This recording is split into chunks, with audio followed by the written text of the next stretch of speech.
Bueno, ¿cómo pueden subir los impuestos y bajar los ingresos de las diputaciones? Pues aquí cada uno da las razones que opinan. Esta es una de las dudas que nos estamos planteando. Para responderla, por ejemplo, tenemos a un especialista en impuestos, porque el presidente de la Asociación de Asesores Fiscales del País Vasco y conocido colaborador de lujo de este programa, Iñaki González. Arratsaldeon. Arratsaldeon, Claudio. Iñaki, primera pregunta. ¿Cómo puede afectar esta bajada de recaudación en los 4 primeros meses? 120 millones menos de recaudación. Sí, realmente los datos están ahí, son preocupantes y efectivamente yo creo que desgraciadamente ha dicho antes Gorka que faltan dos impuestos importantísimos, que son los impuestos más importantes directos, como es IRPF en junio y sociedades en julio. Yo creo que todavía va a ser mayor la caída en el segundo cuatrimestre. O sea, esto que nos marca los 4 primeros meses es una tendencia, peligrosa tendencia. Desgraciadamente muy peligrosa, pero yo creo que realmente, tal como hemos visto el desarrollo del ejercicio 2012 en las empresas, sin lugar a dudas este año el pago de impuestos, es decir, la cuota positiva del impuesto de sociedades, creo que va a ser muy pequeña y en muy pocas empresas. El tema del IVA, estoy viendo que había bajado un 0,4%. Estamos hablando, y Pablo lo que estaba diciendo, es que claro, con un tipo de IVA tan alto, pues al final se resiente todo y va a haber menos recaudación. Pues entonces, si está tan claro, que bajen el IVA. Bueno, yo creo que desde luego lo que la Unión Europea pretendía para España era una subida al 24% en el año 2013. Es decir, si la situación entendían ellos que no era la correcta, ¿no? ¿Qué pasaría si el tipo de IVA del 21 subiese al 24? Sí, eso es lo que tenía Europa y lo que pretendía y lo que le había dicho al gobierno del señor Rajoy. ¿Y lo van a hacer? Bueno, desde luego con estos datos no lo sé, pero yo creo que desgraciadamente si eso se haría, como habían dicho ahora Pablo, el problema principal es que la subida de un impuesto no trae implícitamente una mayor recaudación, sino que aquí lo que ha habido es un menor consumo. Al no haber consumo, lógicamente, por mucho que yo haga 3 puntos porcentuales, o 10, según donde estoy, o 13, como ha sido el caso de algunos sujetos pasivos del IVA, pues realmente nos implica, como estamos viendo, no implica un aumento en la recaudación.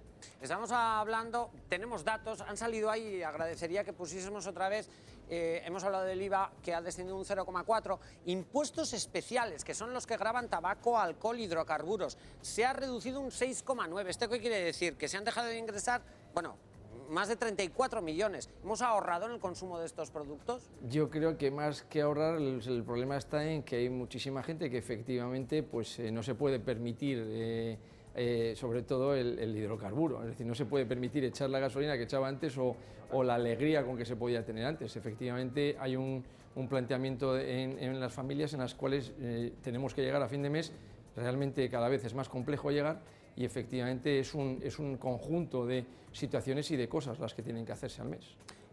Iñaki, como cada tarde, tú lo sabes ya muy bien, estos opinan, tú también en todo momento, Enrique. Sí, Iñaki, buenas tardes. Yo tengo una duda, porque yo no he llegado a entender todavía muy bien si este 7% de bajada de la recaudación es respecto al mismo trimestre del año pasado o respecto de la previsión. Te digo esto porque si es respecto de la previsión del último Consejo Vasco... Eso es el dato que tenemos. Pues claro, que creo que para mí fueron erróneas, entre otras cosas porque acabamos de ver que en el primer trimestre del año la recesión, como llaman ahora los economistas, el crecimiento negativo del País Vasco creo que ha sido un 1,9%. Sí.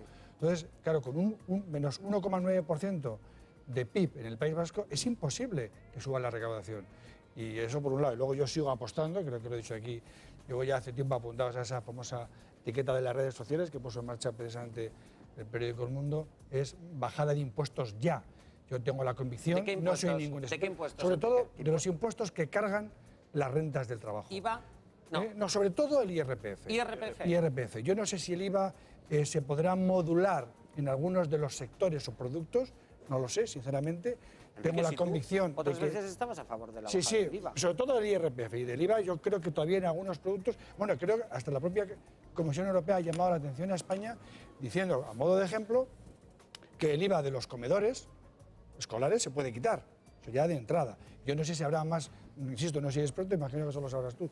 Pero yo sigo pensando que cuanto más impuestos hay, y sobre todo aquellos impuestos que cargan, es decir, que afectan directamente a nuestro bolsillo y por tanto al consumo, las posibilidades de incrementar, de mantener o de incrementar los ingresos tributarios siempre son menores. Iñaki.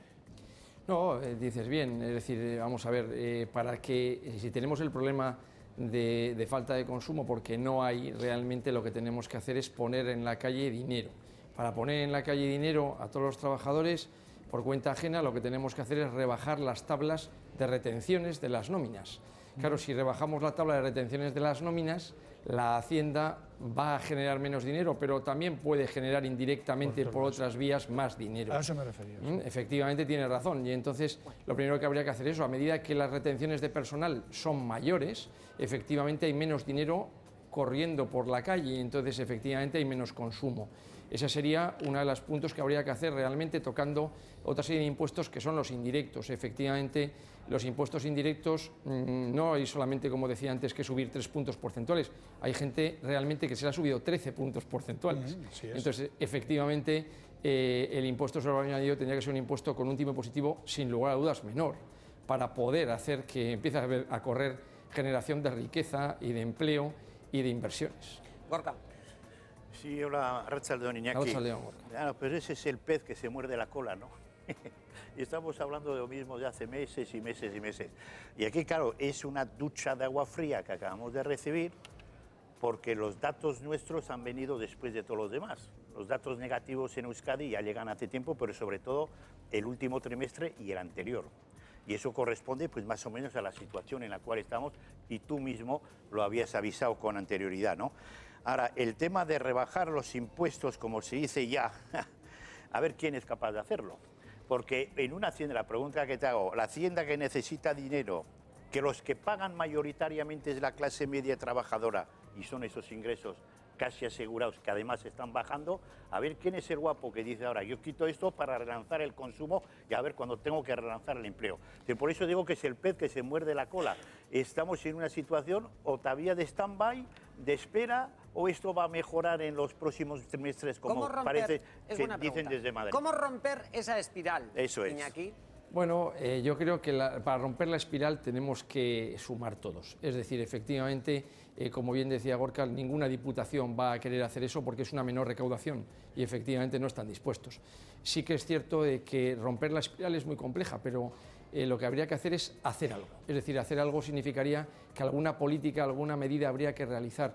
Decía antes Pablo que habría que generar, entrar más a, digamos, a ayudar a las rentas de los trabajadores, el trabajo por cuenta ajena, y entrar más a las grandes fortunas. Yo no hablaría de las grandes fortunas, yo lo que hablaría sería de realmente esa lucha contra el fraude fiscal, y cada vez más importante, que no ha sido hoy, que tenía que haber sido siempre, y que efectivamente es a esa gente que realmente no tributa lo que por puridad y legalidad le correspondería.